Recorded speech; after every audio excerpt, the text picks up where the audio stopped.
Hoy mga anak, si Lola Exorcisto ha. Totoo to, hindi TikTok filter. O ayan, holy water o. Tabi-tabi po. Hoy, engkanto, wag arte. O ayan, asin. Ay nako, amoy demonyo dito be. Sino ka dyan ha? Hoy, lumabas ka, wag ka arte dyan. Tika lang ha, dito ka trap, gago ka, wag kalabas. Ay, putik! Buhay yung pader, be!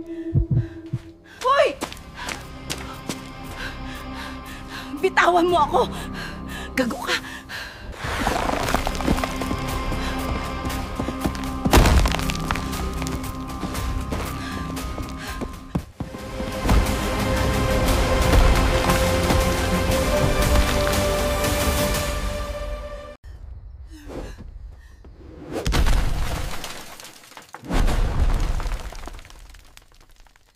Ayun, sinuntok ko na lang yung demonyo. Ganun talaga minsan. Kung may iba pa kayong gustong episode, comment nyo lang ha.